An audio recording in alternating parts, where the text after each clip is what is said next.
buttress their sanctions are categorically qualified by developing countries and the expert community as a cudgel to contrive to entrench sovereign states in a state of poverty, to generate internal social tensions as well as regional destabilization. The lifting of these sanctions and the removal of such countries as, for example, Cuba from discriminatory political lists would be the best example of combating poverty and conflict prevention. Issues related to external debt are also being exacerbated. Since 2011, the number of states with high debt levels rose from 22 to 59. African countries' external debt has greater than 24.5% of their aggregate GDP, and at the same time in many states in the region, this figure is significantly greater, up to 60%, and expenditures for servicing these debts are outstripping expenditures for education and medicine. The highest percentage rates for debt obligation servicing apply precisely for the poorest countries of Africa, Latin America, Asia, and the Pacific Ocean. Thus, in accordance with the so-called rules-based order, which is championed by the West, this so-called rules-based order, which was mentioned today, the Global South falls into the trap of cyclical debt accumulation and is transformed into a bargaining chip for Western states' geopolitical agendas.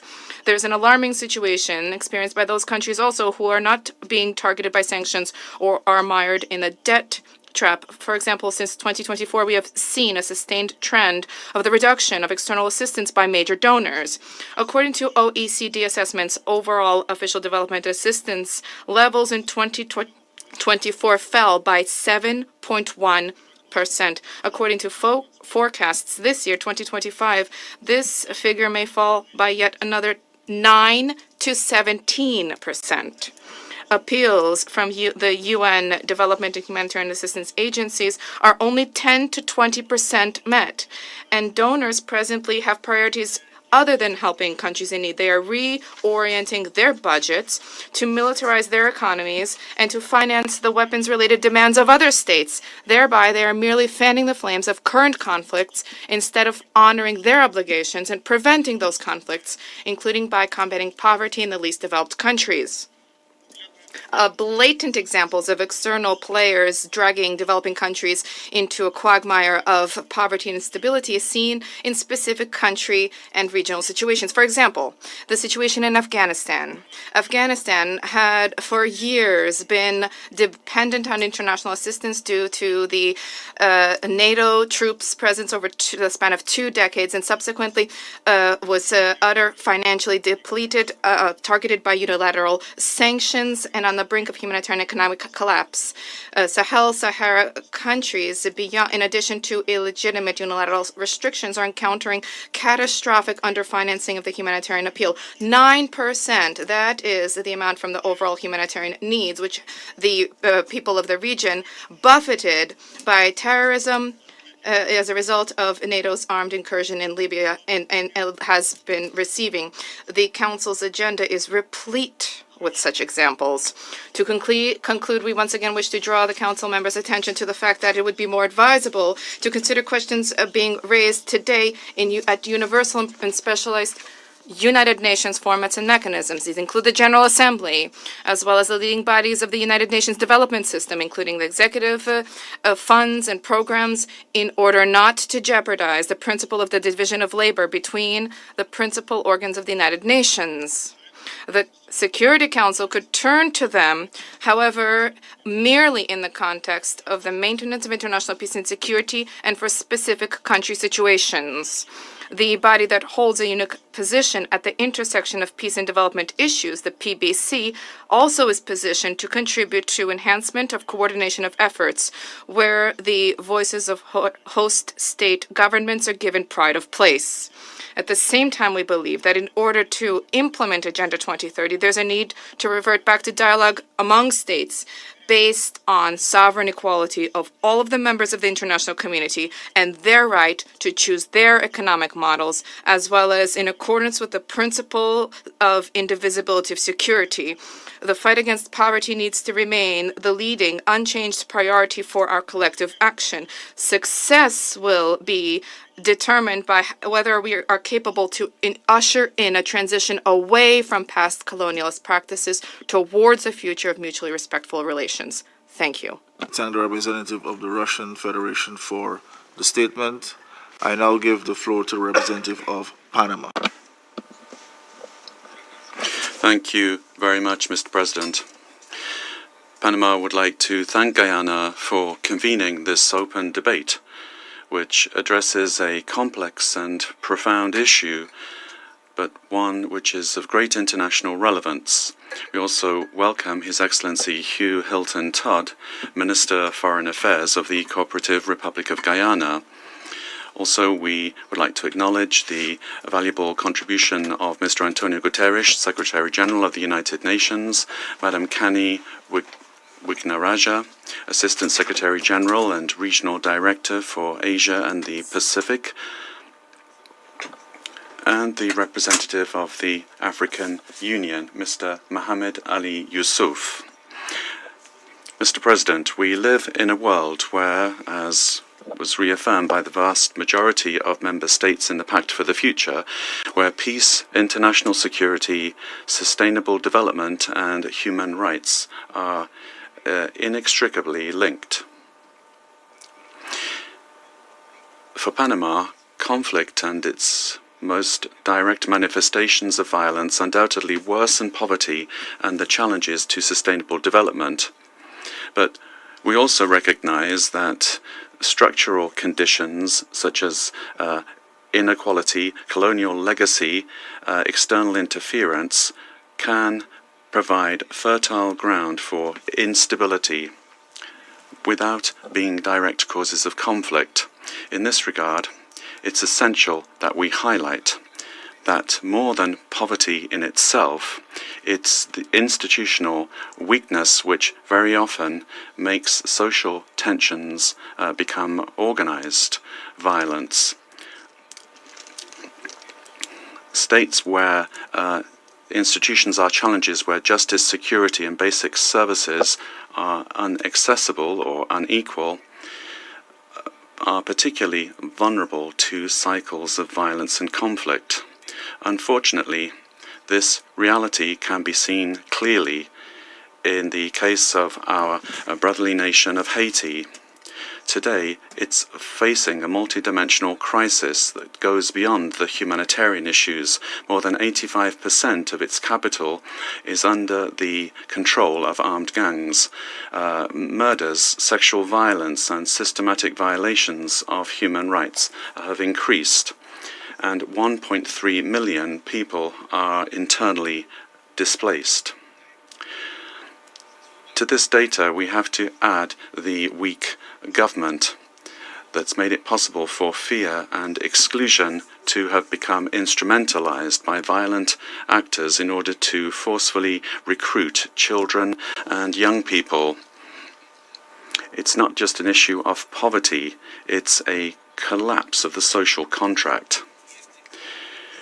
We are seeing similar situations in the Sahel, in Central Africa and very many other regions where things like climate change, food insecurity, restrictions on the rights of women, ethnic discrimination, amongst other things, are leading to conditions of instability, and those effects directly affect the civilian population. The pattern is repeated. According to the Multidimensional Poverty Index of the United Nations Development Programme in 2024, more than 1.1 billion people are living in acute poverty, and almost half of them, in almost half of those cases, these are conflict situations. Additionally, there are very many internally displaced due to violence, and the majority of those were women and girls, according to UNHCR figures. And the same report says that 455 million people living in poverty are specifically in conflict contexts. President, Panama firmly believes that international action must be focused not only in mitigating the effects of conflicts, but also in strengthening the institutional capacities of states to prevent these situations, strengthening the rule of law, fair access to public services, and the promotion of legitimate institutions that are transparent and effective are strategic investments for lasting peace. And just as violence, poverty, and social fragmentation tend to feed into each other, the Sustainable Development Goals show that improvements in education, health, employment, and governance can generate a positive impact, strengthening social cohesion and preventing a resurgence of tensions.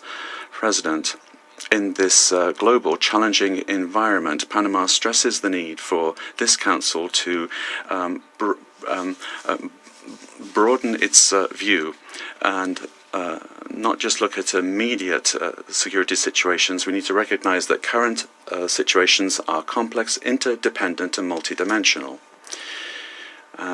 Responding to those with a comprehensive vision that includes strengthening institutions will mean that we will be better prepared to build genuine and sustainable peace. Thank you very much. I thank the representative of Panama for the statement. I now give the floor to the representative of Slovenia. Thank you, President, and thank you to the Guyanese presidency for organizing this open debate. I also wish to join others in thanking Secretary General Guterres, UNDP Assistant Secretary General Wagneraya, and the EU Commission Chairperson Youssef for their valuable briefings. Mr. President, the UN Charter entrusts Security Council with a broad mandate to maintain international peace and security. This responsibility extends beyond conflict resolution. It also places upon this body a crucial role in early warning and conflict prevention. While other UN bodies, such as ECOSOC or the Peacebuilding Commission, might be better positioned to develop concrete solutions for complex and mutually reinforcing relationships between poverty, underdevelopment, and conflict, debates such as today's can enhance the Security Council's ability to better fulfill its primary responsibility. As we walk to this chamber, the UNDP's headquarters across the street reminds us daily, quote, "There is no peace without development, and there is no development without peace," unquote. Although conflict is by no means exclusive to developing countries, numerous studies confirm that the risk for conflict is significantly higher in contexts marked by poverty, inequalities, weak governance, the erosion of trust in public institutions, deep economic challenges, and climate stress, among other contributing factors. Road to violence often begins long before the first bullets are fired. Mr. President, today I'd like to offer 3 considerations for the Council. First, investments in development and resilience are investments in peace and security, and evidence proves they are cost-effective. Achieving the 2030 Agenda remains the main instrument to address root causes of poverty, conflict, and instability. Sustainable development, strong institutions, good governance based on the rule of law, respect and protection of human rights, as well as access to basic services such as water and sanitation, education and healthcare not only save lives, they also reduce the immense financial cost associated with post-conflict reconstruction. Prevention is the most efficient and cost-effective tool to guide fragile countries from conflict towards peace and resilience, enabling them to absorb, mitigate, and withstand shocks. This is a trade-off that decision makers cannot afford to ignore. Second, we believe in a human-centered approach to security. Our responses must include climate adaptation, food security, sustainable development, and inclusive access to essential services, education, jobs, and economic opportunities. Investing in children's well-being and empowering women and youth are necessary and effective peace-building strategies. Education remains one of the most powerful tools to counter radicalization and prevent recruitment into armed groups. Ensuring access to education, especially for girls, is one of Slovenia's key priorities during our term on the Executive Board of UNICEF, and in 2024, Slovenia joined the School Meals Coalition, which aims to ensure that every child worldwide has a school meal by 2030. Also important is the aspect of human dignity. The full, equal, meaningful and safe participation of all women, including those facing social and economic exclusion, has been shown to improve the effectiveness of conflict prevention, mediation efforts and humanitarian response. Slovenia has placed the empowerment of women in the center of its development aid policies as the critical element to strengthen societal resilience and advancing sustainable development. Finally, without sustained efforts to build resilience, today's challenges will re-emerge tomorrow. Advancing the coherent implementation of the triple nexus remains critical to the effectiveness and sustainability of our collective response. The triple nexus approach must be operationalized in practice through integrated investments in basic social services, local governance, and social cohesion, alongside peacekeeping and peace-building efforts. As the member of the Security Council, ECOSOC, and the Peace-Building Commission, Slovenia remains committed to building bridges between these three bodies so that they can better address complex and multi-phase challenges that we're facing today. I thank you. I thank the representative of Slovenia for the statement. I now give the floor to Ms. Maria Malmer Stenograd, Minister of Foreign Affairs of Sweden. Thank you, President. I'm honored to make this statement on behalf of the Nordic countries, Denmark, Finland, Iceland, Norway, and my own country, Sweden. Last week, the Uppsala Conflict Data Program established that the number of armed conflicts in the world has reached a historic high. There are now 61 active conflicts. We firmly maintain that respect for international law is essential for peace, security, and development. In this chamber, we are often reminded of the direct casualties of war. However, the secondary effects of conflict and how they negatively impact development are less talked about. Armed conflict undermines health systems, leading to increased mortality. War disrupts education systems, with effects on future incomes. Conflict destroys infrastructure, impedes access to clean water and food, and damages the environment. Conflict results in forced displacement. We also have the invisible war wounds, the traumas and long-term effects on mental health, which can persist for generations. Poverty and underdevelopment can also drive instability. A combination of weak governance and marginalized communities often increases the risk of violence. President, to break today's vicious spiral of escalating armed conflict on the one hand and growing poverty and underdevelopment on the other, I want to focus on one aspect: the importance of empowering women and girls. Promoting gender equality is key to achieving peace, security, and development. This is not just a statement taken out of thin air. Studies show that women are more likely than men to invest their earnings in their families and communities. Investing in women is one of the smartest things to do to break the poverty trap. That includes ensuring their sexual and reproductive health and rights.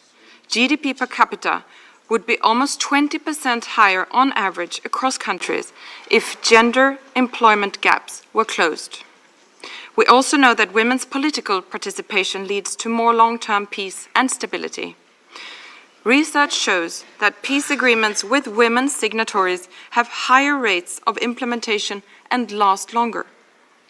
Yet, women make up only 5% of the negotiators, 9% of the mediators, and 19% of the signatories. Given this and other evidence at hand, we conclude that it is unrealistic, even impossible, to expect peace, security, and development to happen unless we take gender equality more seriously. Therefore, we call on the Security Council to place women, peace, and security high on the agenda and encourage all member states to step up their efforts for gender equality. I thank you. I thank Her Excellency, Ms. Stonegard, for her statement. I now give the floor to His Excellency, Mr. Mario Lutbekin, Minister of Foreign Affairs of Uruguay. Thank you very much, Mr. President. Uruguay would like to thank the presidency of our friends from Guyana for the timely convening of this open debate. Uruguay reaffirms its commitment to multilateralism as an indispensable tool to comprehensively address the challenges of peace, security, and development. As we approach the 80th anniversary of the UN Charter, it's imperative to renew our collective commitment to promoting stable, resilient, and equitable environments. To do this, we must address the structural causes of conflict, such as poverty, inequality, and environmental degradation. We are convinced that the Security Council can play a key role in this discussion. There can't be lasting peace without sustainable development, and no development without peace. Managing risks and building resistance demands comprehensive approaches that connect security with development and human rights, alongside a robust, fairer and more equitable international financial architecture. We are convinced that investing in sustainable development is the path to eradicating poverty, generating economic opportunities, strengthening governance and the social contract, and reducing the drivers of violence. Links between poverty, underdevelopment, and conflict require coherent and coordinated action. In this context, I would like to highlight the following points. Firstly, data shows that in context of multidimensional poverty, where there are combined deficiencies in access to basic services, education, decent employment, and the full exercise of rights, the social fabric weakens and the conditions that fuel cycles of violence are amplified.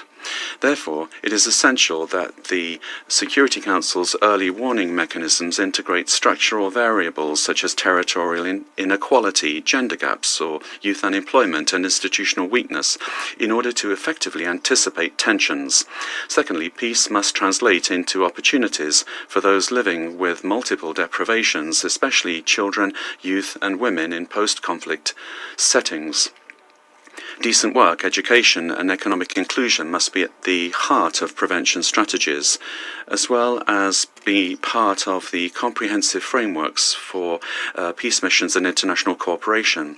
In this sense, we reiterate the importance of reforming the international financial architecture to ensure mechanisms for debt restructuring and relief, investment attraction, and developing financing.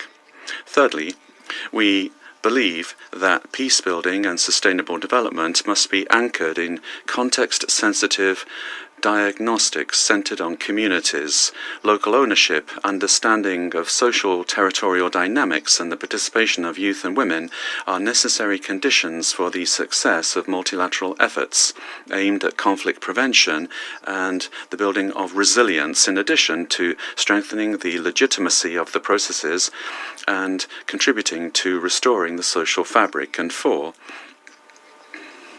while the interdependence between security, development, and human rights is widely recognized, a gap persists between discourse and action, with a concerning trend towards prioritizing military responses over comprehensive and preventive approaches. The Security Council needs mandates to integrate sustainable development, territorial equity, and distributive justice. These are key dimensions for achieving lasting peace, including in the design and implementation of peacekeeping operations. I would like to mention that as a member of the PBC, we believe that this body can and should play an active role as a bridge between prevention, development, and peace building, offering strategic advice based on the experiences of of affected states. We should also strengthen the role of ECOSOC in monitoring development financing alongside the Security Council strategies in conflict or transition contexts, ensuring a coherent response that integrates always with the 2030 agenda.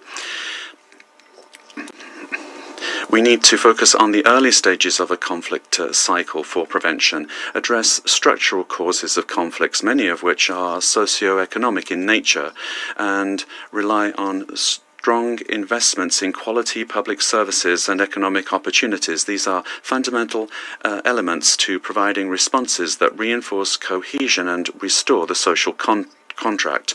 Uruguay is committed to working actively to ensure that the United Nations system evolves towards a more coherent, inclusive, and preventive approach.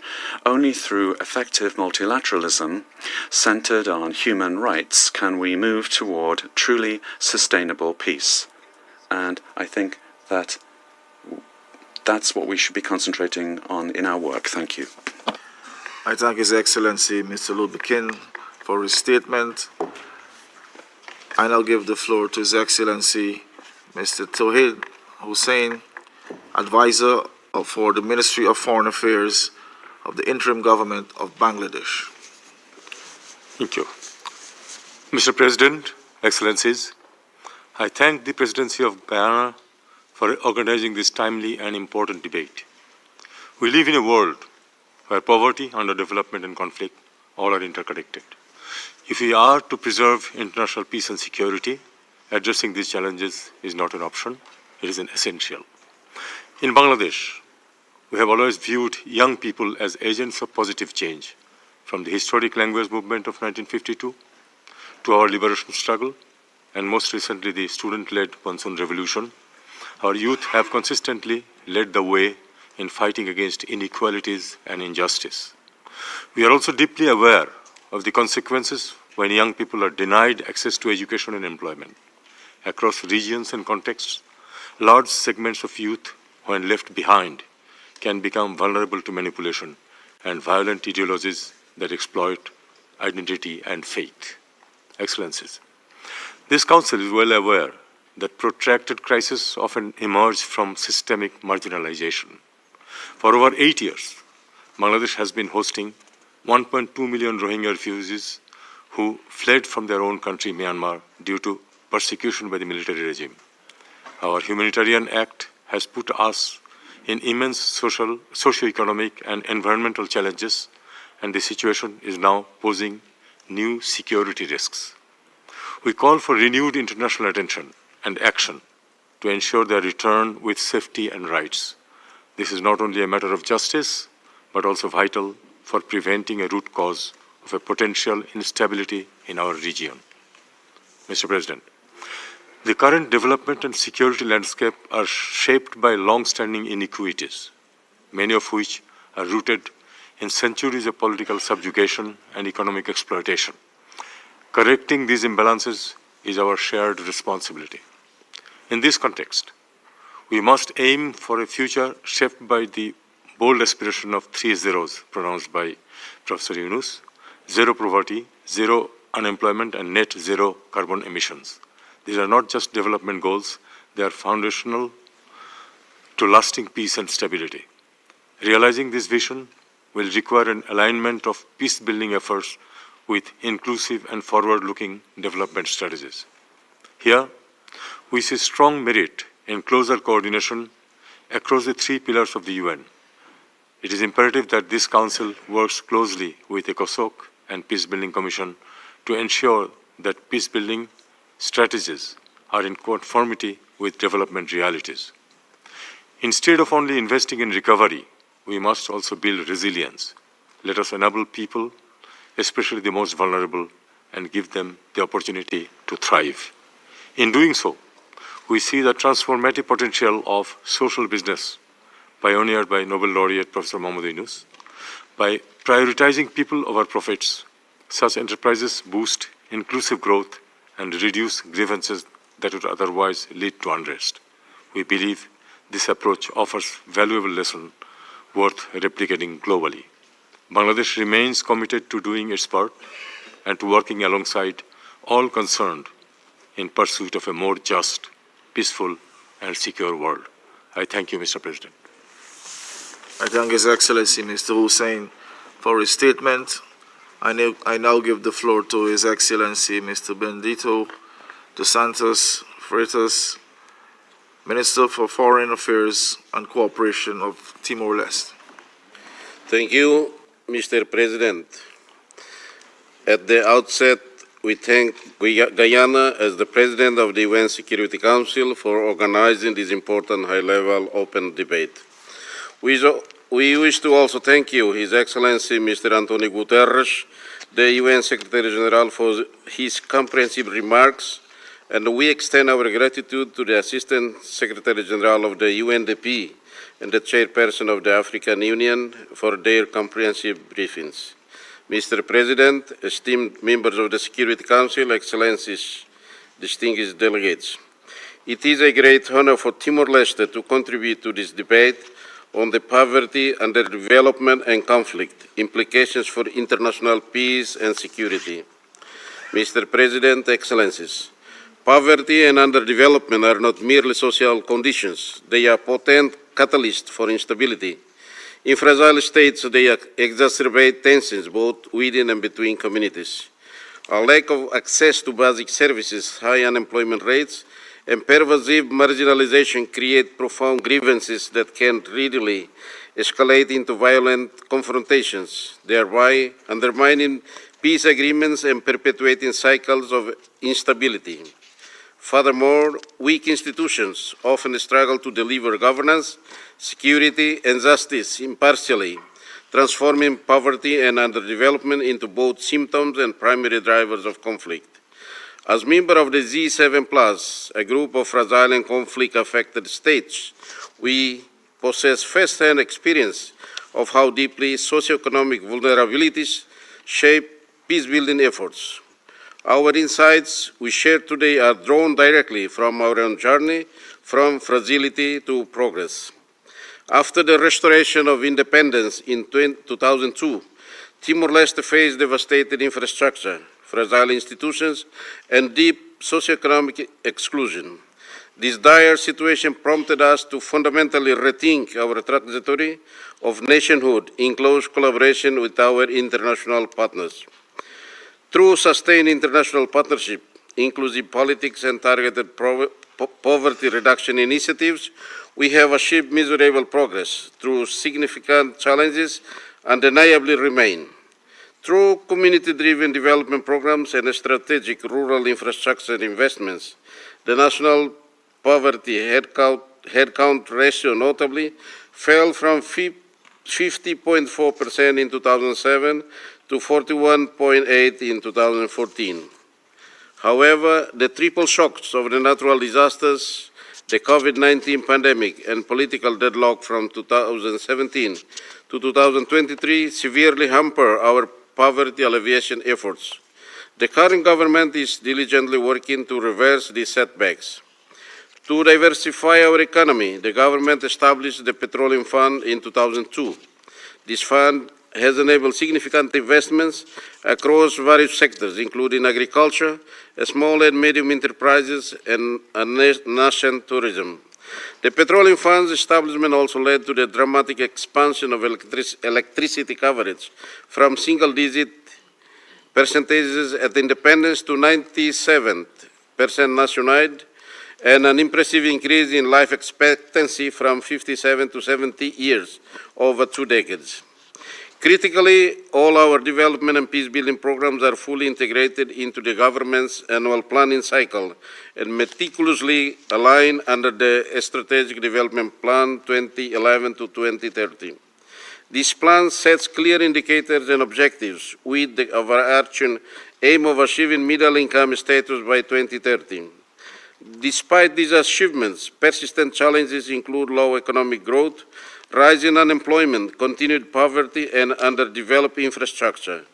To address this, the government empowers rural communities to manage small-scale infrastructure projects, ensuring their relevance, ownership, and long-term sustainability.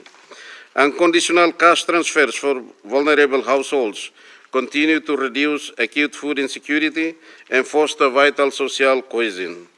The government remains committed to strengthen public financial management and anti-corruption frameworks, thereby increasing transparency and accountability in the resource allocation. We have also launched public-private partnerships in agro-processing and fisheries, effectively connecting smallholder farmers to both domestic and export markets.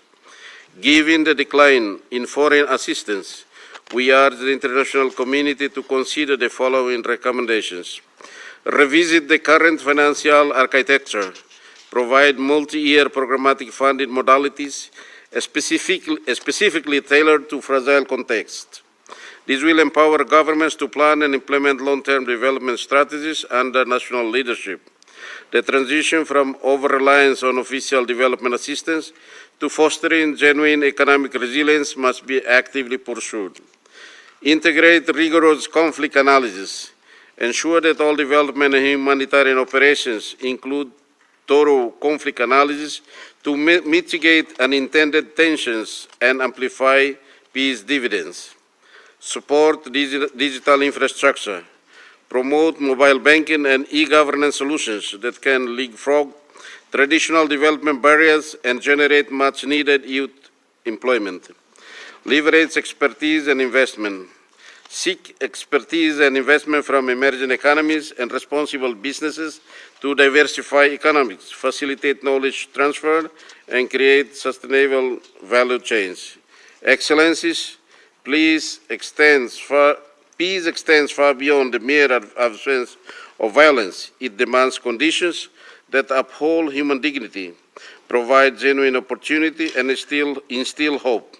Poverty and underdevelopment fundamentally undermine these essential conditions and are potent fuels for instability. Therefore, the global commitment to peace and security is intrinsically inseparable from our collective efforts to eradicate poverty and promote inclusive development, especially in fragile states on the front lines of conflict.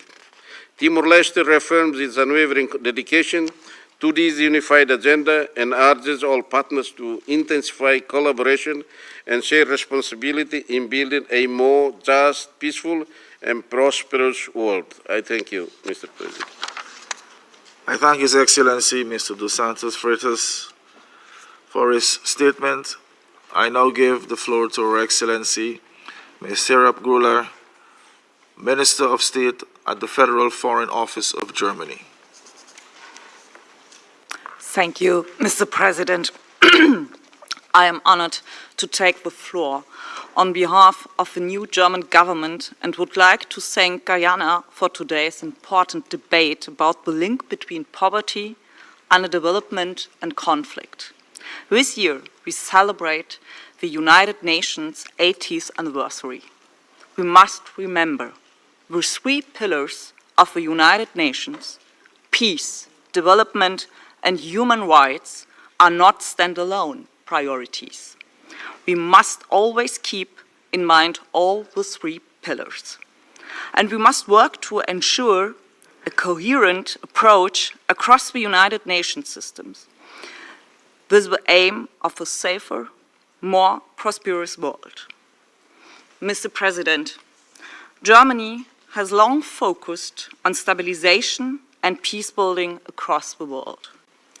Our experience confirms what many have said during today's debate. The root causes of conflict must be addressed.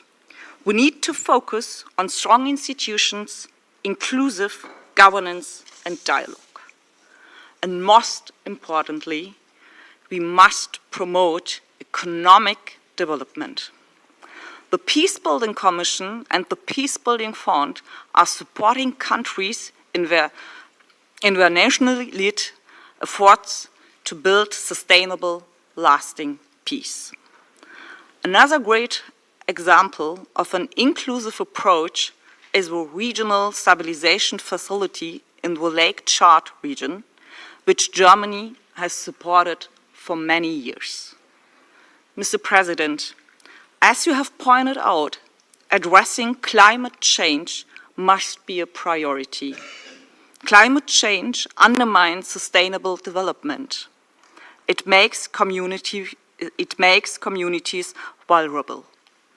It can lead to conflict. Germany has therefore set up a dedicated portfolio with climate-sensitive peace projects. The Security Council has recognized these links in several mission mandates. This was also underscored at the Peacekeeping Ministerial in Berlin on the 30th and 40th May of this year. We call on the members of the Security Council to continue this work, meeting the realities faced by many nations and people on the ground. At the same time, the entire United Nations systems must coordinate better to find solutions to the climate and development challenges. The UN Climate Security Mechanism is a perfect example of how to break down silos. Expertise must be combined across pillars. As long-time supporter and largest donor of this mechanism, Germany is proud to sponsor a network of climate and security advisors. And we are proud to co-lead the group of friends on climate and security here in New York, together with our partner, Nauru.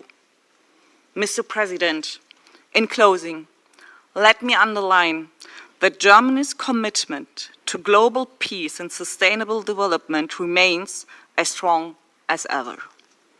In times of uncertainty, Germany remains a reliable partner for the United Nations system and its member states. Our actions are guided by the belief that no one be left behind. I thank you. I thank Her Excellency Ms. Gurler for her statement. I now give the floor to His Excellency Mr. Nguyen Minh Vu, First Vice Foreign Minister of Vietnam. Thank you, Mr. President. Mr. President, ministers and colleagues, I thank Guyana for organizing this important open debate. I also thank you and extend my delegation's appreciation to the Secretary General and others honorable briefers for the insight. I'd like to make 3 points. Firstly, I think that there's a common understanding around the table that there can be no lasting peace without sustainable development, and there's no sustainable development without lasting peace. And the Security Council is expected to not just realize, but to work more on this reality. Under the Security Council, primary responsibility is not to address poverty and underdevelopment. It played a pivotal role in shaping conditions for development through the maintenance of international peace and security. And in order to create good conditions for peace and security and development, we must give greater attention to the structural drivers of conflict: poverty, inequality, food insecurity, climate change, and the erosion of livelihood. These are not just development challenges, but also security challenges. And if not addressed properly, there can be triggers and even multipliers of conflict. And therefore, there's a need for a shift in mindset. Political solutions are not enough. A military solution should be minimized. A more sustainable solution must be a people-centered approach that places development at the heart of any peace effort, particularly in the security and the conflict-fragile regions and countries.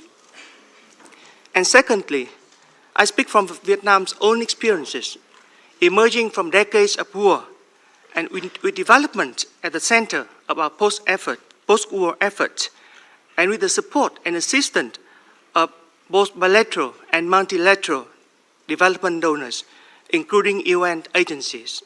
We have moved on, and with pride, been among 25 countries, having halved the multidimensional poverty index since 2010 I would say that Vietnam is a typical example of how important the UN role in global development, particularly in post-conflict settings. Through advancing development resilience and social cohesion, we have laid a strong foundation for sustained peace and inclusive growth in Vietnam for the past 50 years. From this very experience, during our non-permanent membership at the Council in 2010 and 2021, Vietnam places a strong priorities on the promotion of development in the peace and security agenda. We initiated Resolution 2573 on the protection of critical infrastructure essential to the survival of civilian populations in armed conflict. It is indeed an affirmation that even amid war, amid conflict, seeds of sustainable peace and development must be planted and must be protected. We hope that such momentum will continue going forward. And finally, from this perspective, we offer three proposals. First, the Security Council should systematically address development-related root causes of conflict in its deliberation and work. This point has been mentioned by many before, and I think that it should be included, it should be done through the Security Council closer coordination with ECOSOC, with Peacekeeping Commission, and relevant UN agency. And second, poverty eradication, social inclusion, and investment in human capital and critical infrastructure should be prioritized across the entire conflict spectrum, from early warning and prevention to post-conflict reconstruction. And third, a more coherent whole-system approach is needed to align peacekeeping, peace-building, and development effort. Development priorities must be integrated into peacekeeping funding strategy with closer coordination between the Security Council, UN agency, financial institutions, and donors to support sustainable recovery in conflict-affected countries. As the United Nations approaches its 80th anniversary, it is a moment for reflection and recommitment. We must do more to uphold the original vision of the Charter, which see peace, development, and human dignity as inseparable. Vietnam called for a new cycle of well-funded and integrated global projects aimed at addressing poverty and underdevelopment in conflict-fragile countries and regions.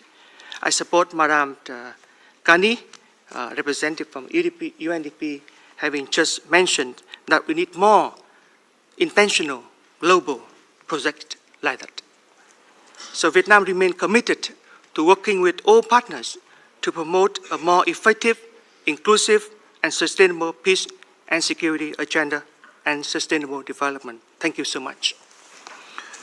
I thank His Excellency Mr. Roof for his statement. I now give the floor to His Excellency Mr. Carlos Fernandez de Casio, Deputy Minister for Foreign Affairs of Cuba.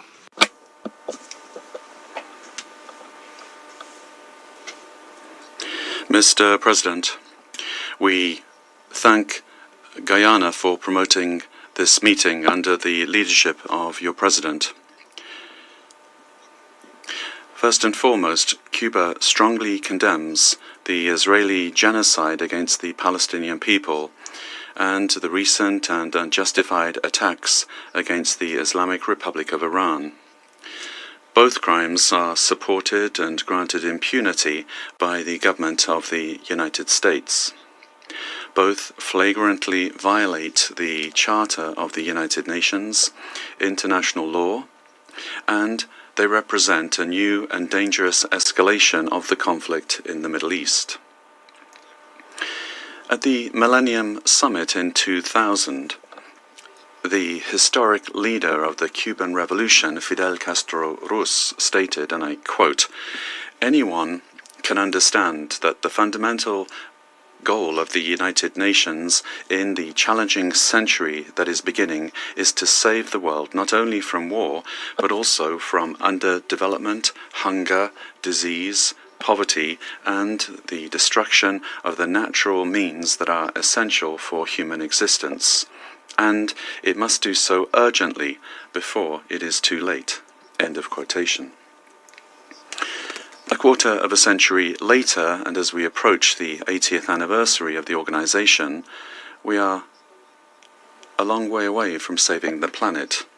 A recent report by the Secretary General indicates that 47% of the Sustainable Development Goals, which are already conservative and limited, are not progressing at a sufficient pace, and 18% of them are regressing. So there is the risk that more than 2/3 of the 2030 agenda goals will not be met, with only 5 years remaining before the agreed deadline that was set in 2015. Now, more than ever, international peace and security are threatened by escalating conflicts, acts of aggression, unconventional wars, economic blockades, regime change attempts, and frequent violations of the UN Charter and international law. Enormous resources are squandered on the arms race, with global military spending rising alarmingly for the 10th consecutive year. In 2024, it reached $2.718 trillion. That's a 9.4% increase over 2023, driven by the war-focused policies and trajectory of the United States.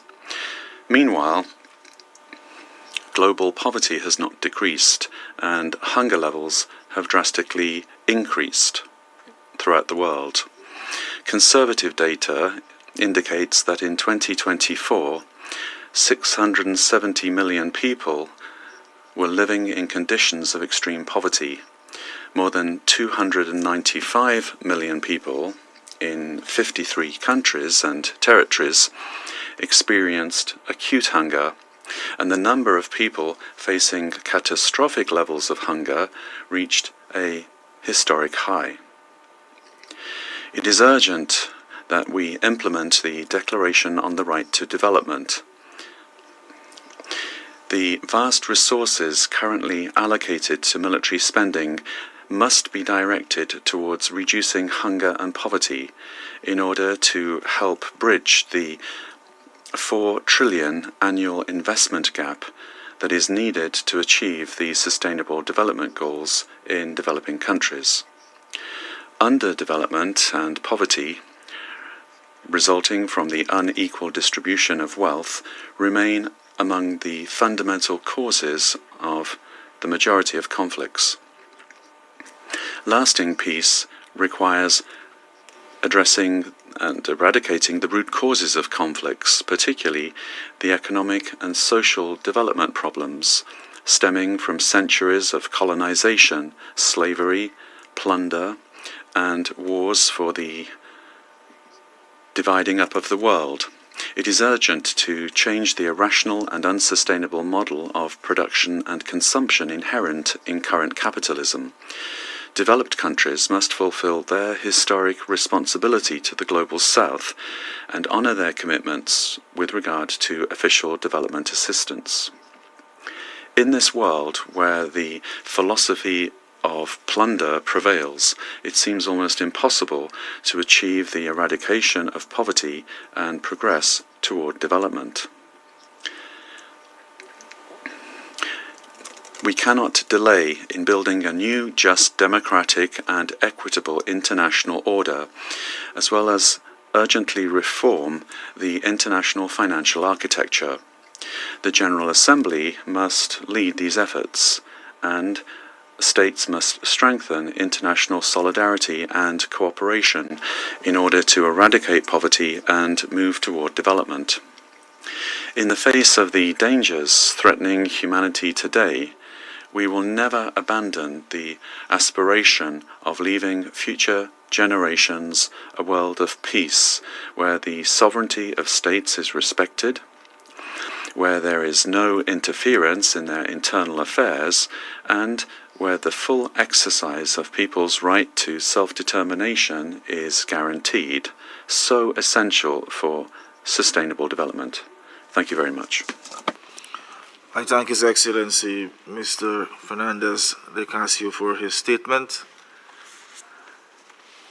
I now wish to remind all speakers to limit their statements to no more than 4 minutes in order to enable the Council to carry out its work expeditiously. The flashing light on the microphone will prompt speakers to bring their remarks to a close after 4 minutes. I now give the floor to the representative of Indonesia. Thank you, Mr. President. I would like to thank Guyana for convening this meeting and the briefers for their valuable insights. As we mark the 80th anniversary of the UN this year, we need to reflect upon ourselves. Have we succeeded in saving our generation from the scourge of war and providing them with the better standards of life? The stark reality today may prove otherwise. From violence against the Palestinians in Gaza, the rising tension in the Middle East, to decades of conflict and instability in parts of Africa. Indeed, ongoing conflicts across the world deepen poverty and inequality, becoming breeding grounds for grievance, instability, and violence. With nearly half of the 1.1 billion people living in acute poverty are in countries experiencing war or fragility.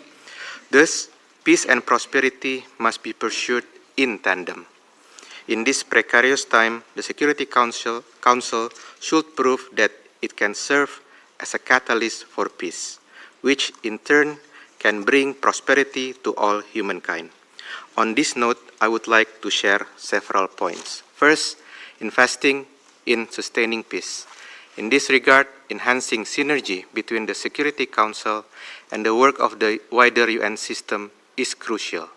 Greater alignment between the Security Council and the PBC, as well as the PBF, must be pursued to mobilize political and financial support.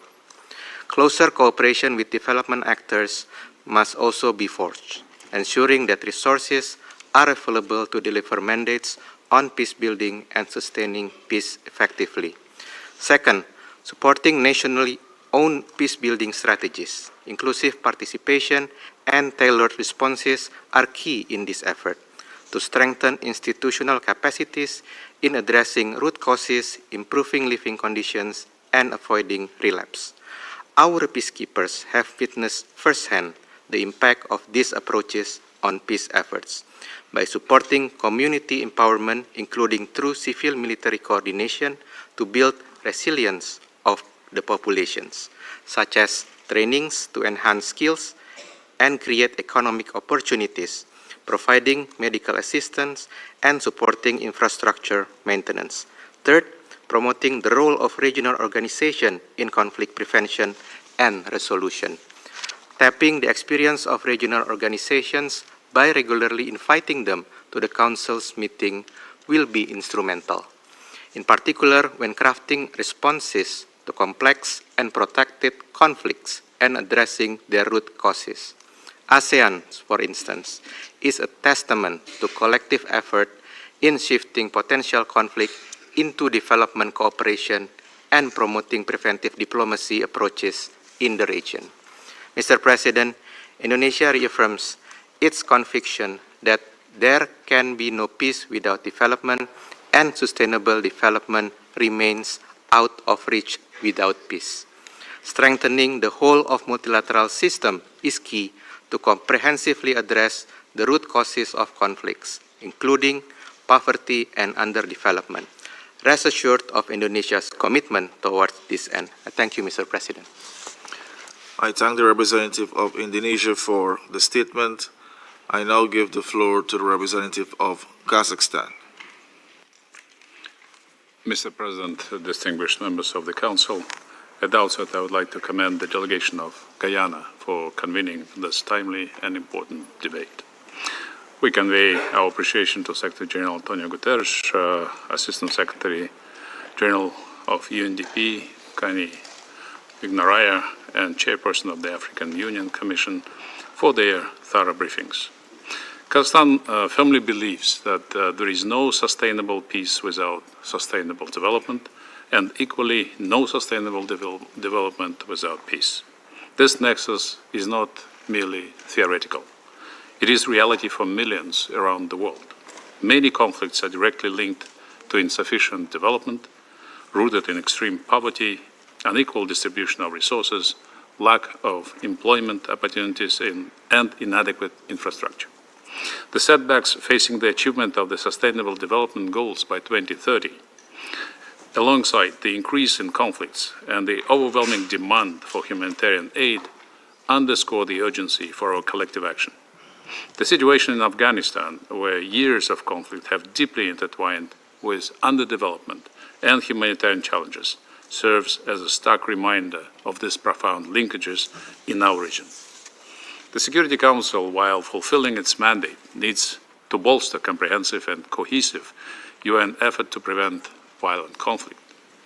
This includes supporting economic, social, and political transformations, protecting development gains during active conflicts, and promoting long-term transactions to prevent a return to violence. As the concept note highlights, every dollar invested in prevention can save a significant amount in conflict-related costs, but most importantly, it saves human lives. This clearly demonstrates that tackling poverty and underdevelopment is indeed a powerful tool for conflict prevention.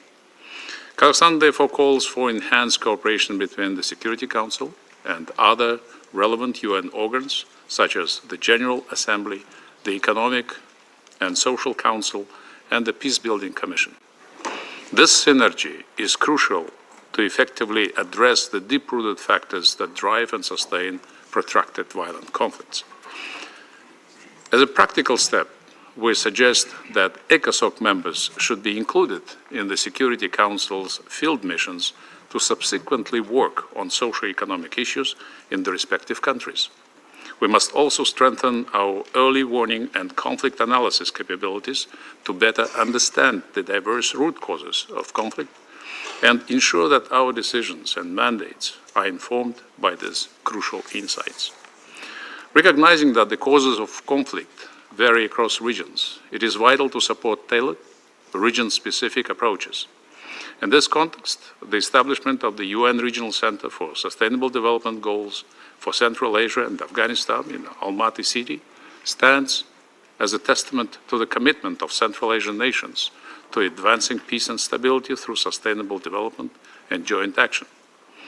In conclusion, as we approach the 80th anniversary of the United Nations and in light of the Pact for the Future and Secretary General's UN 80 initiative, let us recommit to a comprehensive, holistic approach that prioritizes prevention and sustainable development as the bedrock of international peace and security. Kazakhstan stands ready to contribute to those vital efforts. I thank you. I thank the representative of Kazakhstan for the statement. I now give the floor to the representative of Austria. Thank you, Mr. President, Excellencies, colleagues. The saying that there can be no peace without development and no development without peace may sound like a closed loop, perhaps even a vicious cycle, but history teaches us that cycles can be broken. And we have seen that transformation is possible. We've seen this globally in many countries around the world, and we've seen it also in our own country, in Austria. As we mark the 80th anniversary of the UN Charter, it is time to reaffirm the vision of a world where peace and sustainable development are not parallel tracks, but shared and inseparable goals. Let me highlight briefly 3 points. First, development is prevention. Conflicts do not arise in a vacuum. It often grows in the cracks of broken institutions, deep inequality and despair. Investing in it is not a luxury. It is actually a cost-effective imperative. And it's not just me saying this. A recent IMF paper estimated that the return on prevention ranges from 26 to 103 US dollar for each dollar spent.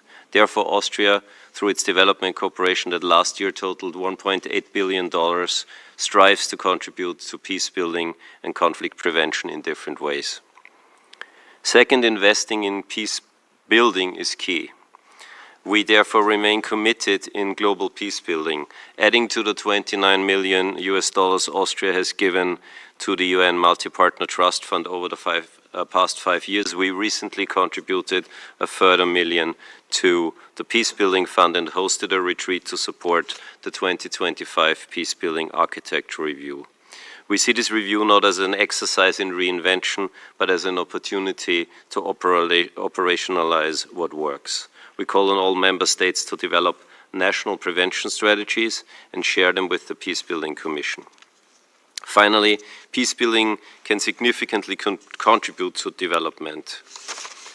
As a contribution to peace building efforts, more than 100,000 Austrians have served as peacekeepers around the world since 1960. This includes missions in the Middle East, like UNIFIL in Lebanon, where our largest contingent is currently based, as well as others in the Western Balkans, in Africa, and in Cyprus. And we will continue to be a reliable partner in this regard. Mr. President, these are challenging times, but in challenging times we don't retreat, we recommit. And as the former Director General of the Vienna-based IEA, Mohammed El-Baradei, once said, confidence cannot be imposed. It must be built patiently through transparency, dialogue, and a commitment to shared values. Let us build that confidence together. That's for me keeping in time limits. Thank you. I thank the representative of Austria for the statement. I now give the floor to the representative of Luxembourg. Monsieur le Président, Mr. President, Luxembourg aligns itself with a statement to be delivered by the European Union, and I wish to add some comments in my national capacity. I congratulate Guyana for having organized this open high-level debate under its Security Council presidency. The theme that you have chosen, namely the link between poverty and conflict, is of tremendous importance as we prepare to mark the 80th anniversary of the Charter of the United Nations and its pledge to save succeeding generations from the scourge of war. We have 5 years left to achieve the Sustainable Development Goals under Agenda 2030. The Security Council has rightly stressed the fact that security, development, and human rights are inextricably linked. They are mutually reinforcing, and they are critical in order to establish a lasting peace. Luxembourg recognizes this link. We reaffirm our commitment to effective multilateralism that is rooted in human rights and social justice. My country will continue to dedicate 1% of our GNI for official development assistance. We support programs in social sectors, education, and health in order to help support our partner countries as they usher in prosperous, peaceful, and inclusive societies. We view this long-term commitment to sustainable development as an investment in peace and security. A number of United Nations agencies are currently crafting their strategic plans for the 2026 to 2029 period. We advocate systematically incorporating into these plans the humanitarian development peace nexus. Broadly speaking, there is a need to enhance coordination within the United Nations system. As part of the UN 80 initiative, which was launched by the Secretary General, we are called upon to make United Nations action more coherent, effective, efficient, and more relevant for the people it benefits. In the context of the implementation of the Pact for the Future and the review of the peace-building architecture, we believe there is a need to boost synergies between the Security Council and the Peace-Building Commission. The PBC needs to be positioned to better fulfill its role as an advisory organ of the Council, and the work of the Council cannot but benefit from the insights of the PBC, which sheds light on the root causes of conflict, including poverty, more frequent exchanges facilitating peace and development being taken into account in peace operations, specifically during mandate design in accordance with Security Council Resolution 2594 on transitions. Luxembourg will continue to provide voluntary contributions to the Peacebuilding Fund and to support greater financing, therefore, through United Nations statutory resources in order to establish a lasting peace and to prevent conflict. Regional organizations, IFIs, the private sector, civil society all have a key role to play. There's an important need to propose prospects for the future for young people who represent a growing share of the population in developing countries, particularly in Africa. In order to be sustained, peace building needs to bring in all of society, inclusion of women, young people, children, vulnerable and marginalized groups are key, and the Security Council also needs to hear their voices. Luxembourg will continue to work alongside partners for a fairer, more safe and secure world with solidarity, faithful to the spirit and the goals and principles of the United Nations Charter. Thank you. I thank the representative from Luxembourg for the statement. I now give the floor to the representative of Philippines. Thank you, Mr. President. The Philippines congratulates Guyana for convening this timely, high-level open debate and thanks the Secretary General and speakers for their valuable contributions. The Security Council has recognized the mutually reinforcing linkages between peace, security, and development. Indeed, there can be no peace without sustainable development. We are deeply concerned that only 17% of the Sustainable Development Goals are on track. This underscores the need for the international community to deliver on and safeguard development cooperation, particularly the eradication of poverty. The Philippines emphasizes the importance of addressing the root causes of conflict. Poverty, inequality, and underdevelopment are not merely economic issues. They are drivers of instability and demand a holistic and collective response. We therefore welcome the convening of the 4th International Conference on Financing for Development and urge development partners to scale up their support for the fulfillment of the SDGs, especially in developing countries in conflict and post-conflict situations. At the same time, Mr. President, there can be no lasting development without peace and security. This principle is enshrined in our national security policy and national development plan. The Philippine government mainstreams peace building and development hand in hand, utilizing a conflict-sensitive and peace-promoting paradigm in geographically isolated and conflict-affected communities in particular. The Philippines values inclusive and participatory governance. Involving all stakeholders is key to bring about enduring and empowering solutions, including through the engagement of women and youth in conflict prevention and peace building. The Women, Peace and Security agenda remains vital in this regard. We wish to highlight the role of science and technology in conflict prevention. Scientific research and digital technologies, including artificial intelligence, can provide evidence-based analysis, identify early signs of instability, and offer tools for assessment of risks. We encourage the Security Council to explore the possible use of such tools with appropriate safeguards, including for climate-related challenges.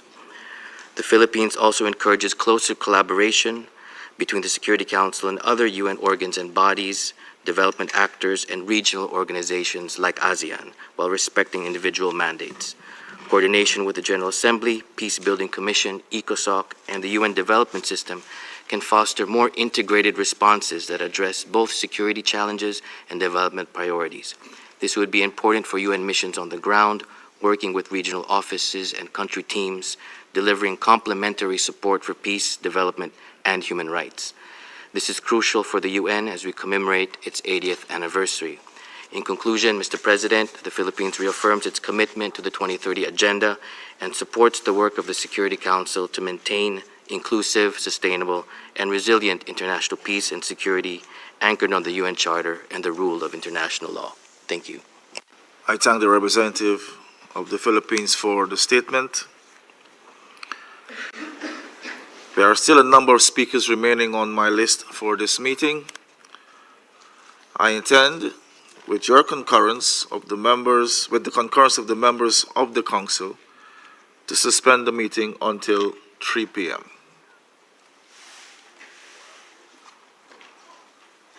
The meeting is suspended.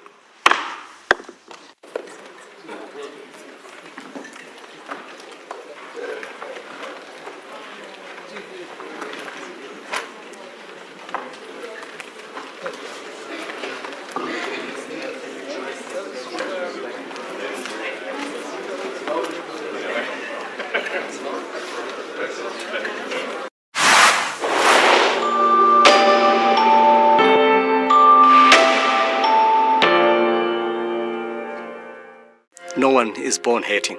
We're all born as human beings, free from prejudice. And as we grow up, we learn things, we acquire things, we pick up things from our environment, we read things. Words sometimes prompt people to later take violent action. And so it's important to shut down hateful speech so that it doesn't then encourage people to move toward actions that are even more dangerous and deadly. I think that hate is so pervasive. It keeps people from finishing school, it keeps people from being productive citizens, it keeps people from living their authentic selves and contributing to the world in the way that they can. So the psychological effects can be really profound and impact on an individual's levels of functioning. So it is important that this is something that we all stand up against, this particular issue, and we all know that we have a role and responsibility to create a safe working environment, but also a safe home environment. Everyone is vulnerable to hate speech, and we're going to see some form of discrimination at any age. If you're a victim of hate speech, if you're a victim of bias and discrimination, there is no age to be hurt. So the idea is to really, learn about the other, have the opportunity to interact with them frequently, so you know them as individuals, as human beings, rather than as labels or as groups as such.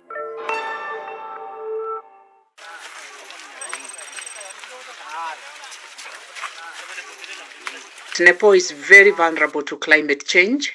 Children experience loss of homes and families because climate change presents itself in different ways. It comes in form of floods, it comes in form of landslides, it comes in form of lightning and strikes, and even wildfires when it's very hot. Then children experience loss of homes. They experience loss of education because of schools being washed away and being flooded.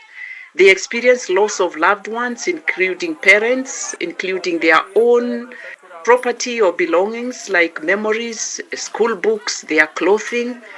They experience hunger because of floods which wash away crops.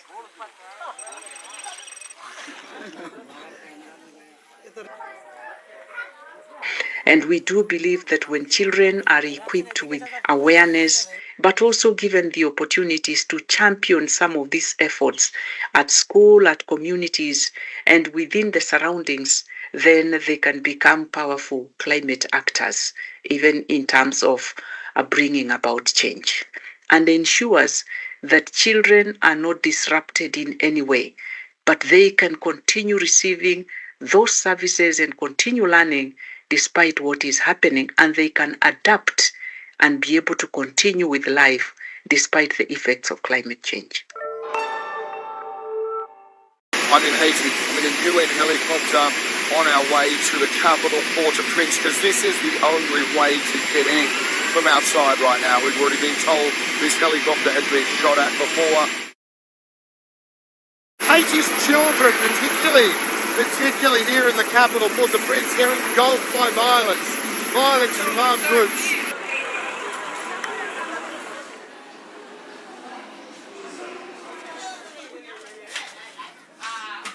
A couple of things you've got to understand in Port-au-Prince. 85% of this capital city is controlled by armed groups. 85%. So child recruitment into armed groups is rampant. Children get recruited. It's out of desperation. It's out of manipulation. It's out of being engulfed by violence. The point of this is that childhood should not be a gift. Childhood is a right.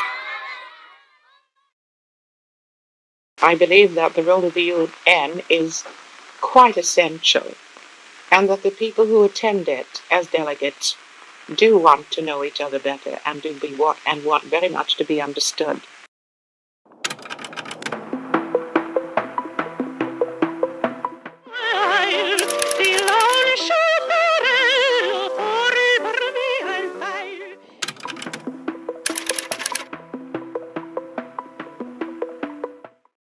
Mr. President, we are very pleased that it has been possible for the General Assembly to adopt a resolution on the Somali border question, which is acceptable to the parties concerned.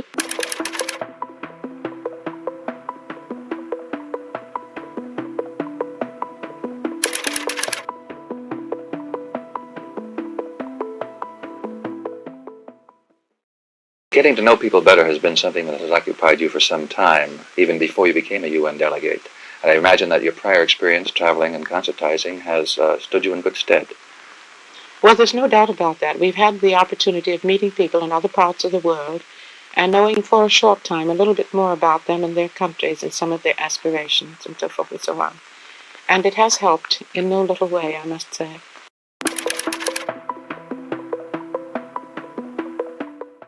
The true ambassadress of art and true ambassadress also of humanity.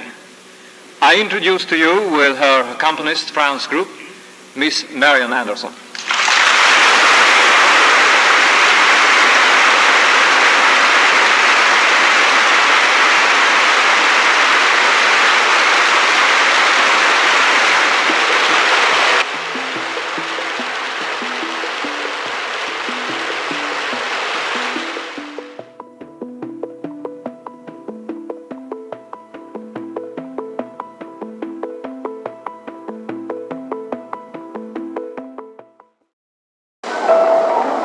Everywhere you see people deprived of their basic human dignity, you consider it a moral failure of the international community because we haven't succeeded in providing the necessary support to these people that are innocently trapped in situations of armed violence.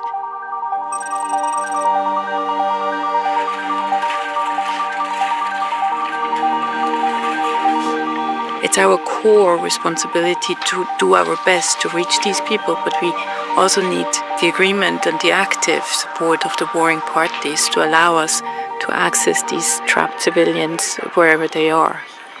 The ICRC has been present in the region for many, many decades, including in Gaza. We have held these dialogues both with the authorities of Israel and with Hamas for many, many years.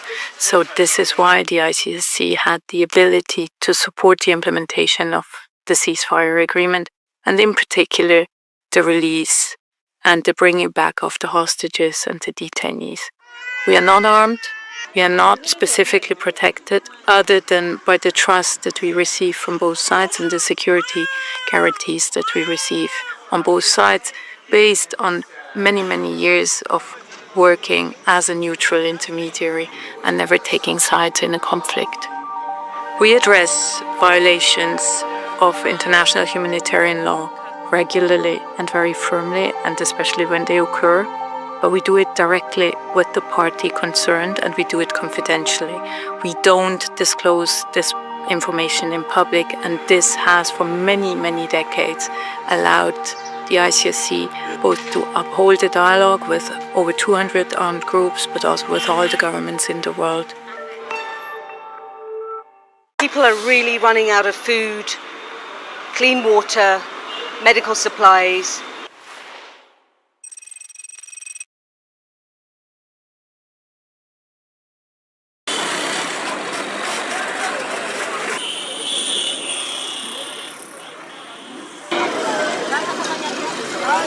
The supply chain has really been strangled at the moment. If you think about land access, air access, when everything is closed down.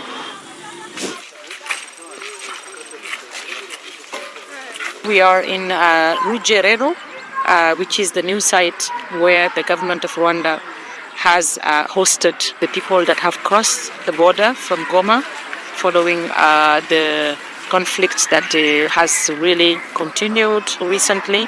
And up to now, the government has received about 1,000 people that have arrived. They continue coming, and basic services being availed for them.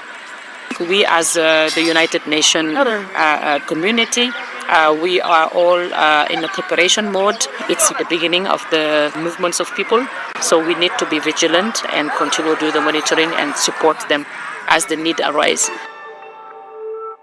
President Chombe drove to Ndola Airport for ceasefire discussions with the United Nations.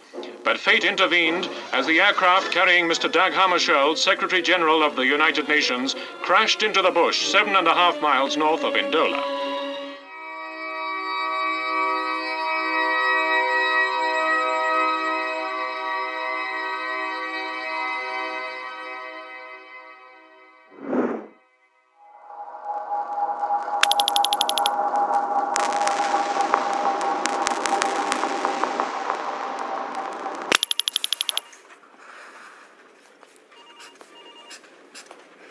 At this juncture, the eminent person assesses it to remain plausible that an external attack or threat was a cause of the crash. The eminent person notes that the alternative hypotheses that appear to remain available are that the crash resulted from sabotage or unintentional human error. The Secretary General notes that the eminent person considers that it is almost certain that specific, crucial, and to date undisclosed information exists in the archives of member states. The Secretary General further notes the eminent person's assessment that he has not received, to date, the specific responses to his specific queries from certain member states. With significant progress having been made, the Secretary General calls on all of us to renew our resolve and commitment to pursue the full truth of what happened on that fateful night in 1961.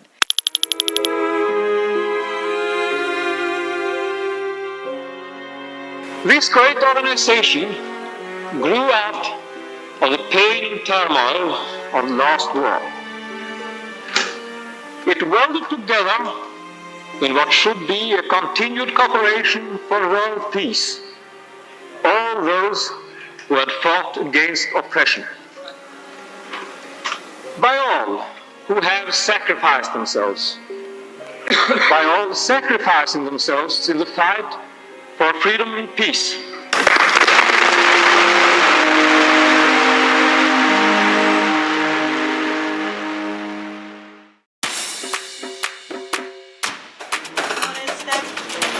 Big event is obviously the Secretary General speaking. The key is to have the journalists as well briefed as possible.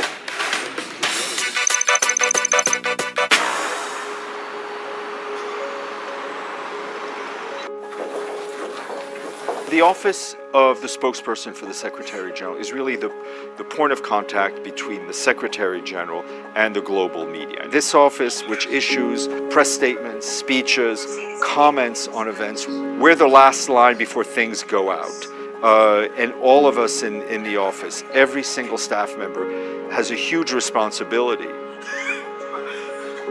During the GA, every statement that goes out, every readout that goes out is always read by two people before it's issued to ensure that mistakes don't happen, because we wind up issuing about 120 readouts or so, dozens and dozens of speeches, and give dozens and dozens of interviews.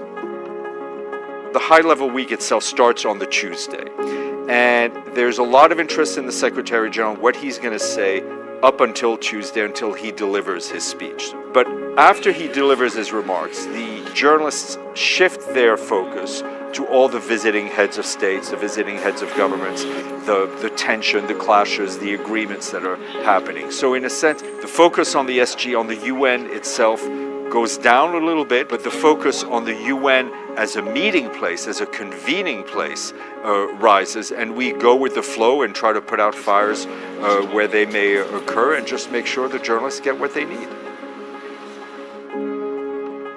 This year we are in a period of great uncertainty, a period of conflict throughout the world, a period of great tension. So I think this will be a particularly interesting General Assembly to see what messages world leaders come with, where they're willing to find agreement, and sadly also where we're seeing it is impossible to find agreement. But I think this GA is going to be particularly interesting.